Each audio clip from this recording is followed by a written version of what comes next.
I was standing here with Derek from Keene, correct? Yes, I live in Keene. We're here at the Free Ian Sine Wave, but I wanted to talk to you about your pet issue, which is freedom to travel. And you're in a special position because most freedom to travel activists are people that keep getting arrested for exercising the freedom of travel. Sorry guys, hi, can I get your license and registration please? No, I haven't got any. You don't have any license or registration? Ma'am, do you have your license or registration with you? No, you don't have a license or registration? Do you know why you're being stopped right now? It's a simple request. You're being stopped for violation of the law. I'm asking you for your license and registration. I'm not violating your rights. I'm not making a mess. I'm just asking you for your license and registration so I can address your violation, okay? I really don't want to go any further than that. Just get your license and registration and we can move on here. Okay, don't leave. Shut your car off, please. I'll be right with you.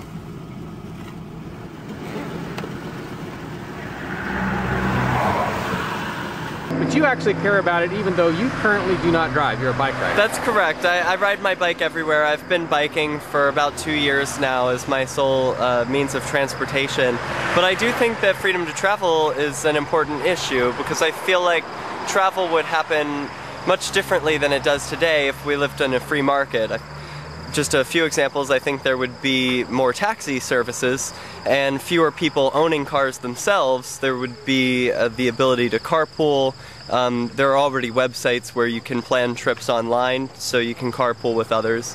And there would be roads that are better designed to limit the amount of traffic that is going through them and to keep people moving so that there are fewer stops. We would wear out fewer brakes and get better gas mileage that way.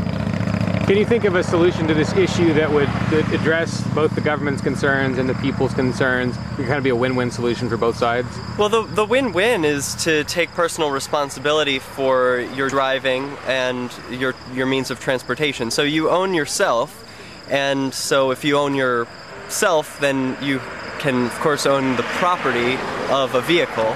And so if you own the property of a vehicle that's just the means that you're getting around the green earth, then I don't see why anyone would have to ask permission to travel, but with liberty comes responsibility. So if you're traveling, be aware of others around you and make sure that you utilize signals like a turning signal is an important thing to keep others on the road aware of what you're doing.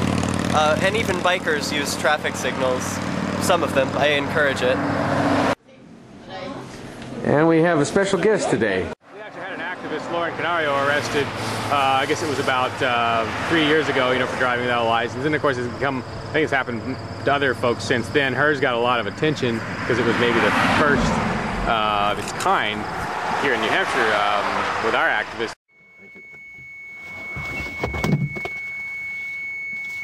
But can you think of a, you know, do you think that the government can, is it capable of, and should it use, how should it use win-win type solutions to interact with the people?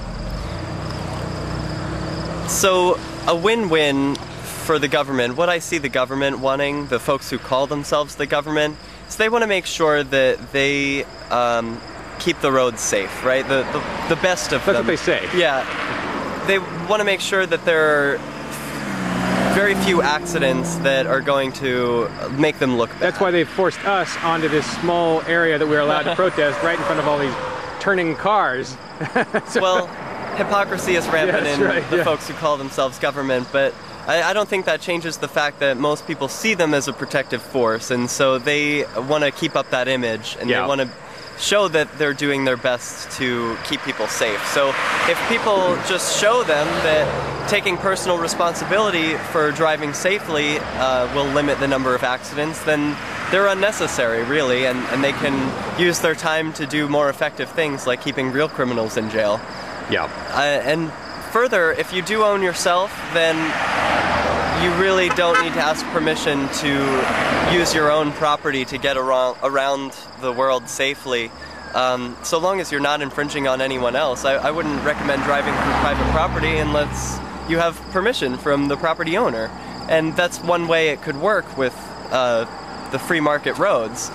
To have a private property road that you have permission to use. Maybe a license plate would be another similar example that people could use to show that they have already paid their dues or they have permission to use that road. All right. Well, thanks, Derek. I hope you never get arrested for right to travel. Thank you. See you out there. See you later, Dave.